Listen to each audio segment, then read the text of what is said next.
Hello, I wanted to go over the movie assignment and look at some of the different organizational structures you can create for maps to help you with that visual metaphor. So there's all different map is used for a lot of different things. In fact, in my conflict class, some of you have taken that class. We use mapping to really look differently at conflicts. So in this class, we're using mapping, but we want to look at organizational structure. So hopefully it is clear that if you want to do a classical management map, I'm either looking for a traditional ORG-COM chart, or you can use a pyramid for anything that you represent with classical management might needs to include some type of hierarchy to it. So hopefully that one's pretty straightforward. And most organizations have some type of classical management structure. So you should be really familiar with this one. Even if we move more into human resources and system theory, we are really trying to, even they're trying to incorporate those, but they're usually still echoing traditional classical management structures, right? However, so you might actually embed ORG-COM chart and try and fuse different things together to visually represent what's happening in your movie, which some people do. As soon as we jump down into human relations or human resources, what we're looking for is for communication to be going in all different directions, right? And maybe there's a central management structure.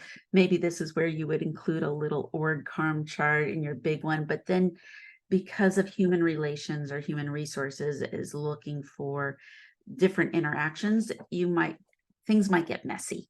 And it's okay if your map gets messy.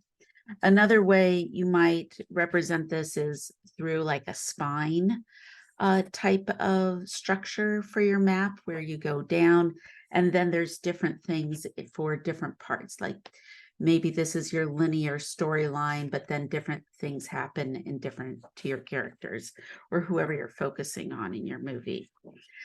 This one again, it's similar to the other one, but it has a little more structure. And then you might create like little mini sub things, especially this might be a way to go linearly, chronologically through your movie, if that's how you feel more comfortable. But you can definitely structure it by characters or other or events that happen.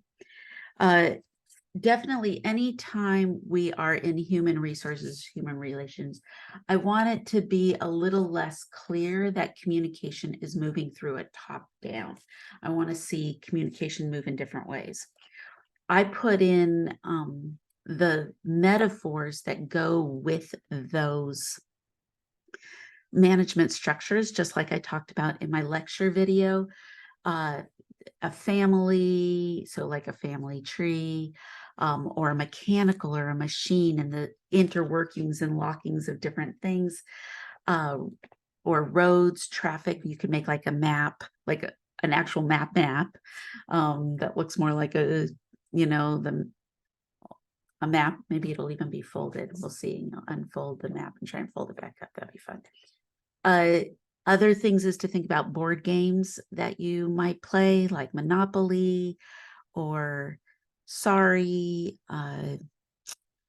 Candyland. I don't know, like all those different board games might give you ideas of another way to structure your map. So it's really up to you. This has more of that board game feeling where it's moving through. I always want to be able to see arrows and see how things are moving. For example, this one here, it has all these different compartments, and then the arrows kind of direct me to how communication is flowing. Here's another example of this looks like more of like a machine, and for some reason to me, it feels like that, but it has that board game feeling. Here's an example with the central point, and then it moves out from there. It's up to you. Some people go more linear. They like things to move from left to right. and move chronologically through the movie. So you could do that. Oh, here's an example of one where they had more of a strong spine and things coming out from the side of it. The last one I wanted to talk about was system theory. So if you do a system theory map, I'm expecting it to be nature-based. So anything from a coral reef, life in the coral reef, maybe your map will look like that, to the water cycle, to, okay, so let me give you an example. Here's like a water cycle map. So maybe you might look at from the mountains to the ocean and how water things move up, it rains, it comes down, it turns into or this way and that way, however it's flowing. You might want to use a water cycle. Here's a student who did a water cycle for communication, and they're also moving in these different structures. And again, there's arrows here to direct me where we're supposed to be going. This one is interesting because I feel like it combines that Candyland approach, the board game approach, with kind of different system theories, because it has lots of, here's a classical management pyramid with the arrows pointing to some of the different aspects of nature and a window here.